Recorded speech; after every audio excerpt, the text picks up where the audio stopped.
자, 오늘은 MZ세대의 통화에 대한 두려움에 대해서 얘기해 보도록 하겠습니다. 사실 굉장히 민감한 주제긴 하지만, 왜냐면 MZ세대 얘기하면 이제 MZ세대들이 악플도 많이 달잖아요. 근데 중요하다고 생각하기 때문에 얘기하는 거예요. 여러분의 인생이 중요하기 때문에. 그래서 MZ세대들이 전화 통화하는 걸 되게 힘들어해요. 그러니까 문자로만 서로 친구들 간에도 문자로만 소통하고 사람과 대화하기보다는 인터넷 개인 방송 영상으로서 정보를 얻는 거에 너무 익숙해져 있어요.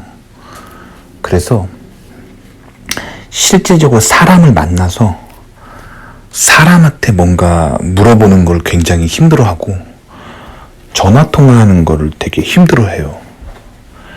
이거를 제가 실질적으로 언제 느꼈냐면,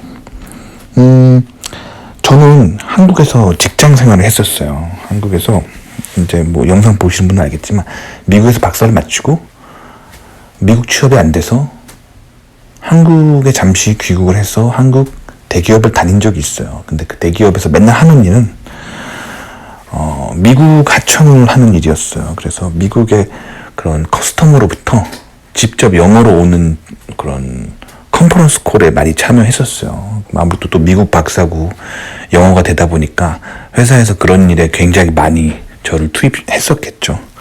그래서 미국 고객들과 이제 이야기하면서 고객들이 필요로 하는 그런 기술적인 부분들을 해결하고 그런 일들을 한국 대기업에서 했었는데, 그래서 이제 미국의 이제 고객 응대가 얼마나 중요한지 한국의 어떤 국력에 있어서 그거를 이제 잘 알고 있어요. 잘 알고 있는데, 일단 제가 미국에 와서 이제 미국에 있죠. 그래서 이번에는 미국 회사에서 입장에서 제가 이제 하청을 주는, 아시아로 하청을 주는 입장이에요, 이제. 그래서 뭐 일본의 하청 업무를 주기도 하고 대만의 하청 업무를 주기도 하고 뭐 한국의 하청 업무를 주기도 하고 뭐 유럽에 주기도 하고 뭐 그래요. 전 세계에 필요하면 하청을 주는 입장이에요, 이제. 근데 제가 요즘 한국 언론에서 뭐 대만과 한국의 막 이렇게 대결 구도를 많이 얘기하잖아요. 근데 이제 저는 그거를 이제 주는 입장이에요, 주는 입장. 그래서 이거를 있는 그대로 제가 관찰한 걸 얘기를 해볼게요. 대만의 젊은이들은 뭐랄까 진짜 열심히 살아요. 완전 빡세게 열심히 살아요. 제가 이 얘기 많이 했죠. 그래서 어떤 일이 있었냐면, 최근에 제가 어떤 업무를 이제 의뢰를 했어요. 대만에 의뢰를 했어요. 제가 저녁에 퇴근하면서 뭐 이메일을 보내면 다음날 아침에 출근하면은 업무가 깔끔하게 다 끝내서 돼 있어요. 이게 요즘 대만 분위기예요. 정말 응대가 빠르고 뭐 전화할 일이 없어요. 그러니까 뭐 바로바로 응답이 되기 때문에. 그리고 그래서 뭐 대만 사람들한테는 제가 컴플레인 할 일이 없어요. 바로바로 응대를 초스피드로 해줘요. 근데 저도 그 일을 해봐서 아는데, 그렇게 빠른 속도로 하려면 진짜 전력을 다해 해주는 거예요. 근데 한국에서도 제가 이제 어떤 업무를 이제 요구를 할 때가 있거든요. 요청을 하면 한국은 요즘 분위기가 이메일을 보내면 답장이 잘 안 와요. 며칠 있다가 와요, 보통. 그래서 일을 시키는 입장에서는 대만이 훨씬 더 매력적이거든요. 근데 또 어떤 일이 있었냐면, 하여튼 그래서 며칠간 너무 딜레이 돼가지고 제가 또 메일을 보냈는데 계속 답장이 없어요. 그래서 제가 담당자한테 전화를 걸었어요. 전화를 걸었는데 그분을 제가 알기 때문에 한국 그 회사 직급으로 이제 대리 정도 되는 거니까 이제 MZ세대 분이죠. 저도 한국인이고 그 사람도 한국인이고. 그래서 전화를 제가 미국에서 이제 한국으로 걸었어요. 걸어가지고 너무 이메일 답변을 안 해주시니까. 그래서 그냥 아주 심플한 전화통화였어요. 제가 이메일 보낸 거 좀 읽어주세요. 뭐 이런 아주 간단한 커뮤니케이션이었는데, 제가 영어로 얘기한 것도 아니에요. 제가 지금 한국말 되잖아요. 한국말 잘하거든요. 그래서 한국말로 이렇게 얘기했는데, 이게 너무 이렇게 막 힘들어하는 거예요. 전화하는 걸 되게 힘들어하는 거예요. 전화 공포증이 있는 것 같은 그런 느낌을 받았어요. 이분한테. 전화로 이렇게 뭔가 사람 육성을 듣는 걸 되게 심리적으로 힘들어하는 느낌이 느껴졌거든요. 이게 무슨 일이야?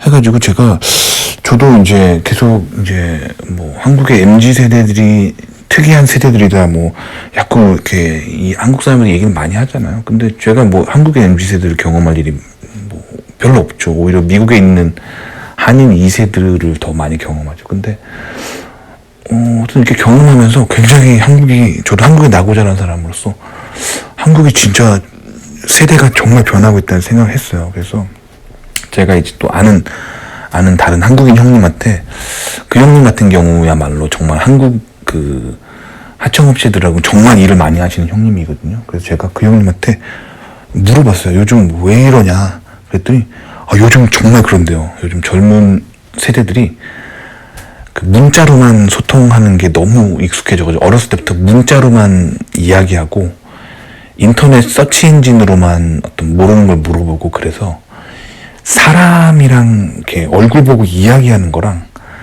사람이랑 전화 통화하는 거를 되게 어려워한다 그러더라고요. 그래서 와, 이 정도일 줄은 몰랐는데 저도 이거를 몸으로 느껴보니까 확실히 사람하고 이렇게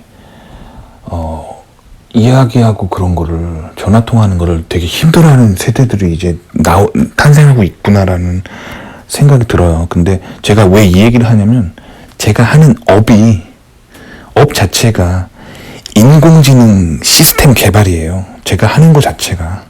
박사 때 제 전공은 GPU를 사용한 병렬 연산이고요. GPU 뭔지 아시죠?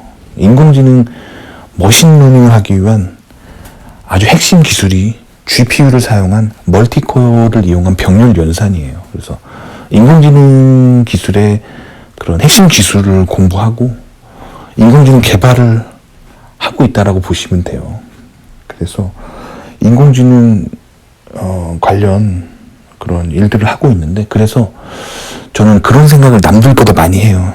남들보다. 왜냐면 뭐 제가 인공지능을 만들었다 뭐 그런 사람은 아니죠. 그렇게 말하면 교만한 거죠. 그게 아니라 어쨌든 제가 하는 업이 인공지능 기술의 개발에 관여를 하고 있고, 인공지능 시스템 개발 프로젝트에 내가 참여를 하고 있으니까 저도 인공지능의 발전에 계속 도움을 주고 있는 일원 중에 하나인 거예요. 그래서 인공지능이 세상을 변화시키는 거에 대해서 일종의 책임감을 느껴요.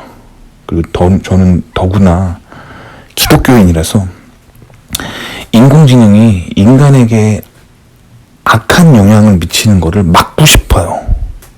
하지만 제 힘으로 전 세계 인공지능 흐름을 혼자서 스탑할 수는 없는 거잖아요. 하지만 적어도 내가 내 컴퓨터로 내가 설계하는 인공지능 시스템만큼은 세상에 좋은 영향력을 끼치게 하고 싶어요. 그래서 인공지능에 대한 인공지능이 인간에게 미치는 영향에 대해서 저는 관심이 굉장히 많고, 어떻게 하면 선한 방향으로 이끌 것인가, 그거에 대한 생각을 되게 많이 해요. 그래서 요즘 MZ 세대들이 사람 얼굴 보고 이야기하는 거랑 전화 통화하는 걸 어려워하는 증상이 왜 그런지를 잘 알고 있어요.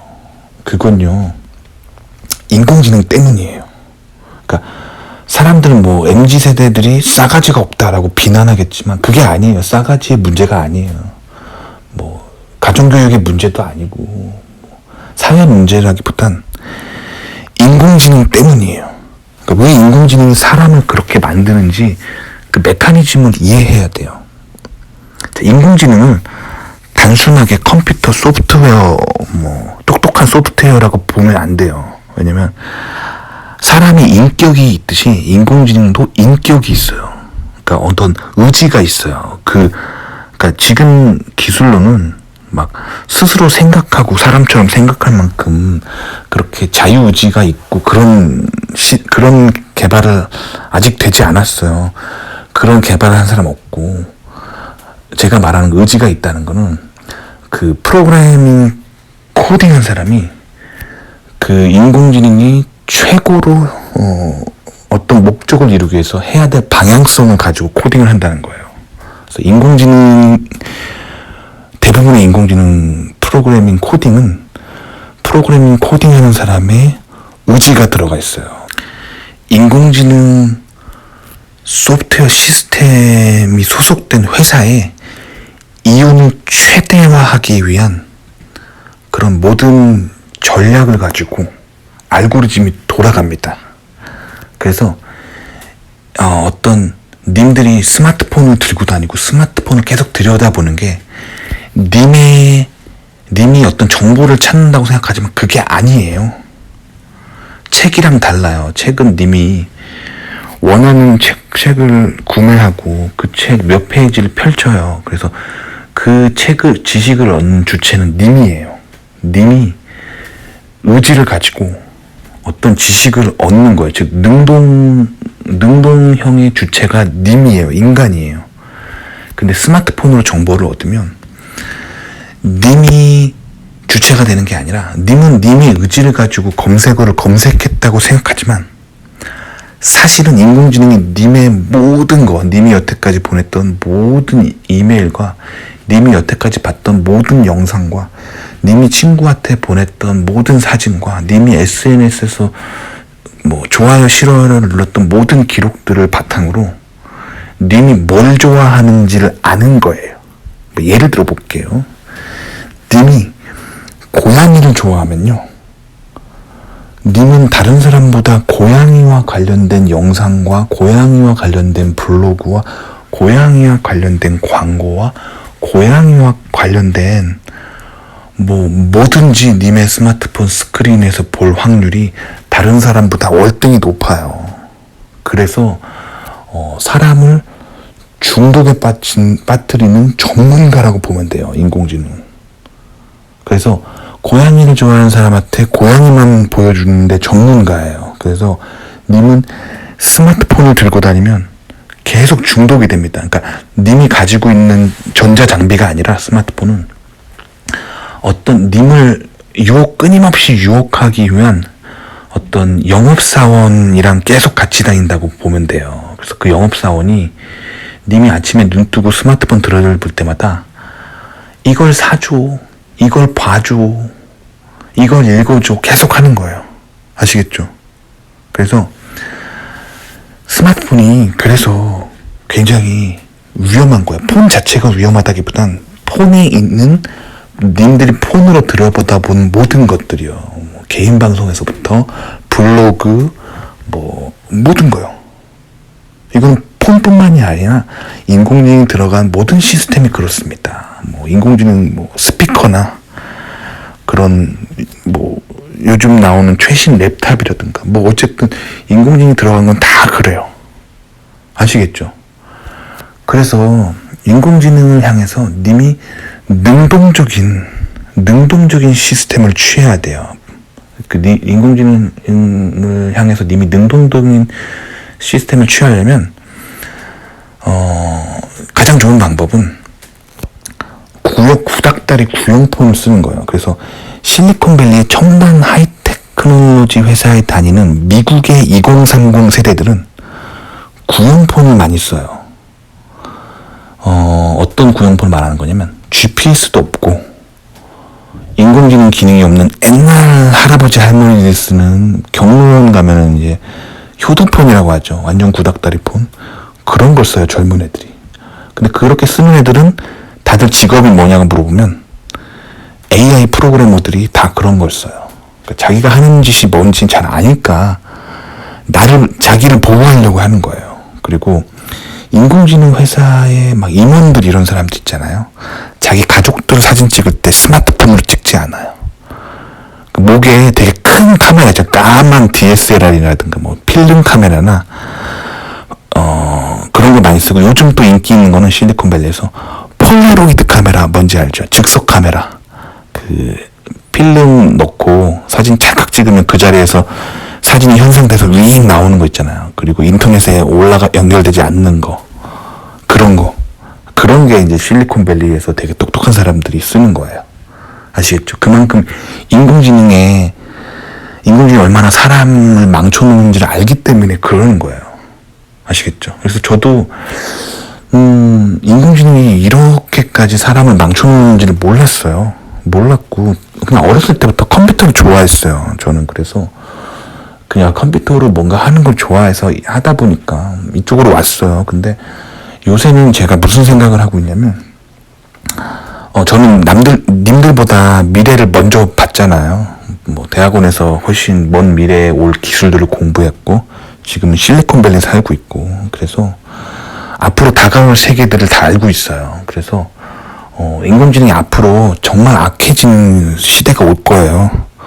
님이 벗어날 수 없을 만큼 강력한 시스템으로 다가올 거예요. 그래서 저는 언젠가는 전자장비를 다 버리고 정말 뭐 시골에서 농사를 지어야 되나 그런 생각도 가끔 합니다. 그만큼 앞으로 다가올 사회들이 기술적으로 인간을 굉장히 위협하고 있어요. 그래서 스마트폰을 최신으로 사는 거를 속도를 늦추세요. 저는 제 스마트폰이 있긴 한데 저는 이제 스마트폰 연구용으로 쓰고 있고, 스마트폰 기술을 뭐 연구를 해야 되니까 쓰고 있긴 한데 제 자신이 중독될까봐 되게 걱정돼서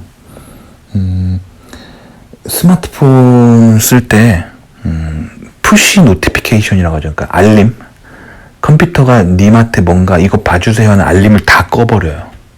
다 꺼버립니다. 그리고 스마트폰 사용을 최소화합니다. 뭐 제가 지금 이런 영상 찍을 때나 이런 때는 내가 편하니까 쓰지만, 제가 업무할 때 인공지능 시스템 개발하기 위해서는 해야 하지만 제 삶에서는 최소화해요. 그래서 님이 사람과 통화하는 거에 대한 두려움이 있고 사람과 이야기하는 거에 대한 두려움이 있다면, 이게 님이 스마트폰한테 님의 어떤 정신세계가 잠식당했다는 증거예요. 굉장히 위험한 상태예요. 근데 이거에 대해서 얘기하는 사람이 없잖아요, 별로. 왜냐면 다들 인공지능이 돈 된다 하니까 이거에 대해서 침묵하는데, 님의 인격 세계가, 정신 세계가 스마트폰한테 잠식당하고 있는 상태예요. 님이 그러니까 중독이 되게 심한 거예요. 뭐 술로 치면은 알코올 중독 같은 거예요. 그래서 님이 사람이랑 전화통화하고 사람을 만나는 게 힘들어지고 있잖아요. 지금 혹시 이런 것들 보시면, 그러면은 누군가 뭐 상담해 줄 수 있는 사람 찾아보세요. 그래서 뭐 저는 개인적으로 상담이 필요하다고 생각하거든요. 그래서 상담을 받을 수 있는 사람을 찾아보시고, 뭐 증상이 심하신 분들은 개인적으로 좀 정신과를 좀 찾아보세요. 그러니까 뭐 정신과 갔다고 해서 다 미친 게 아니에요. 미친 게 아니라 감기 살짝 걸리면 이게 치료받아야 되지, 이게 그런 거거든요. 스마트폰 중독되면은 안 돼요. 건강하지 않습니다. 그래서 전문가로부터 좀 본인의 진단을 좀 받아보세요. 받아보시고 스마트폰이 뭐 좋을 게 없다. 그래서 저랑 제 와이프는, 제 아들이 있거든요. 스마트폰 중독에 빠지지 않게 하려고 굉장히 노력해요. 그래서 종이로 된 책 있잖아요. 그런 거를 사주고, 요즘 아이들 보는 그런 책들도 책보다는 뭐 컴퓨터로 그러니까 스마트폰으로 할 수 있는 게 많거든요. 그런 거 우리는 되게 싫어해요. 종이로 된 거 뭐 이런 거를 써야 돼요. 그 다음에 제가 정말 중요한 얘기인데, 제가 정치적인 사람이 아니에요. 정치적인 사람이 아니고 제가 뭐 사실 부끄러워서 말을 안 했지만 투표를 최근에 뭐 몇 년간 별로 한 적이 없어요. 왜 그러냐면 영주권자로 살면은 어차피 미국 투표는 못 해요. 시민권이 안자가 아니라서 그러면 이제 한국 투표를 해야 되잖아요. 한국 투표를 해야 되는데, 일단 사는 곳이 미국이다 보니까, 뭐, 그동안 사실 뭐 투표하려면 되게 귀찮았어요. 막, 이게, 뭐, 대사관까지 가서, 한참 운전해서 가서 투표하고 막 그래야 되기 때문에, 사실 막 제가 그만큼 정치에 막 일에 거품 무는 사람이 아니어서, 이게 그렇게 막 투표를 막 그렇게 적극적으로 하진 않는 거예요. 뭐. 그러니까 그만큼 제가 정치적인 사람이 아니라는 거예요. 아시겠죠? 그래서 이제 오해하실까봐 얘기하는 거예요. 그렇지만 제가 항상 말씀드리잖아요. 좌파에 빠지면 안 된다고. 왜 그러냐면 인공지능 시스템 자체가 추구하는 게 좌파예요. 왜 좌파를 추구하냐면 인공지능이 하는 일 자체를 보면은 굉장히 성공 중심적이잖아요. 목표를 가지고 움직이는 성공 중심적인 인간처럼 행동하잖아요. 그게 이제 인공지능 알고리즘이잖아요. 근데 인공지능은 미디어를 님들한테 보여줘야 되는 입장이에요. 즉, 인공지능은 미디어를 배포하는 입장이에요. 그래서 미디어를 배포하는 입장에서 자신의 어떤 컨텐츠를 더 뿌리려면은 좌파 사상으로 가는 게 유리해요. 그래서 좌파 스탠스를 취하는 거예요. 실제로 인공지능 회사들이 돌아가는 방식은 성공지향적으로 움직여요. 매우 성공지향적으로 자본주의 끝판왕처럼 움직여요. 즉 알고리즘과 알고리즘 운영하는 회사 분위기 자체는 극우파의 끝판왕처럼 움직인단 말이에요. 그러면서 사람들 앞에 보여주는 미소, 사람들 앞에 보여주는 얼굴의 미소는 나는 좌파예요 이거란 말이에요. 그래서 사람을 더 중독시켜요. 좌파 이론으로. 그렇기 때문에 님들이 좌파에 빠지면 스마트폰 중독이 남들보다 더 빨라요. 훨씬 빨라요. 그래서 좌파에 빠지면 안 되는 거예요. 아시겠죠? 그 좌파 진보 사상 자체가 그거잖아요. 세상에 어떤 기본적으로 인간 사회가 가지고 있는 가치관 있잖아요. 뭐 하면 안 되는 거. 그 가치관을 널널하게 만드는 거예요. 그래서 모든 사람이 편하게 볼 수 있는 그런 문화 코드를 만들어 나가는 거예요. 과거에는 이거 하면 안 돼 라고 했던 인간의 윤리를 흔들어서 인간의 윤리를 아주 편하게 만드는 거예요. 그래서 더 그 미디어에 중독시키려고 좌파 스탠스를 취하는 거예요. 그래서 님들이 이 좌파 성향, 진보 성향을 가지고 있으면 미디어 중독이 남들보다 훨씬 빨라요. 그리고 인공지능 알고리즘 그걸 알고 있어요. 어떤 성향을 가진 사람을 쉽게 흔들 수 있는지. 아시겠죠? 그래서 제가 그래서 항상 말씀드리는 거예요. 살짝 우성향으로 살으라고. 살짝 우성향인 사람들은 그 흔들기가 쉽지 않다는 거를 알고 있어요. 아시겠죠? 인공지능 자체가 좌성향 사람들, 진보 성향 사람들을 흔들기를 훨씬 쉽다는 걸 알고 있다니까요. 그래서 좌파에 빠지면 안 돼요. 그러면 본인이 가지고 있던 어떤 중독적인 성향 있잖아요. 뭐 예를 들면 폭력적인 성향, 분노하는 성향, 뭐 이렇게 성적으로 이렇게 뭐랄까 중독되는 성중독에 빠진 성향, 뭐 그런 거 있잖아요. 그 중독적인 성향이 더 강해져요. 그래서 인공지능 시대에 살아남기가 쉽지 않아. 인공지능 자체가 좌성향을 가지고 있어요. 그리고 아시겠죠? 그 성향을 가지고 있다니까요. 그러니까 굉장히 조심하셔야 돼요. 아시겠죠? 그래서 님들이 그런 어떤 스마트폰 중독에 빠진 것 같으면은 좀 본인이 중독에서 나올 수 있는 길을 찾으셔야 돼요. 근데 제가 해줄 수 있는 거 아니고요. 이 영상이 해줄 수 있는 거 아니에요. 아니고 본인이 스스로 진단을 해서 내가 좀 중독이 심한 것 같다. 그러면 뭐 전문가를 찾으셔야 돼요. 뭐 정신과나 어떤 상담할 수 있는 심리 상담할 수 있는 사람 찾아서 전문가를 통해서 진단을 받고 좀 이런 중독의 패턴에서 나오셔야 됩니다. 아시겠죠? 그래서 오늘은 통화에 대한 두려움을 가지고 있는 사람들이 자꾸 늘고 있는 이유, 앞으로 더 심해질 거예요. 이제는 대인관계 자체를 안 하는 시대가 올 거예요. 왜 그러냐면 이제 가상현실이 기다리고 있어요. 님들은 지금 스마트폰에 빠져 있지만 스마트폰 다음 버전인 가상현실이 기다리고 있어요. 그래서 이제는 헤드셋을 끼면은 눈앞에 진짜 같은 세상이 펼쳐지기 때문에 사람을 정말 안 만나는 시대가 올 거예요.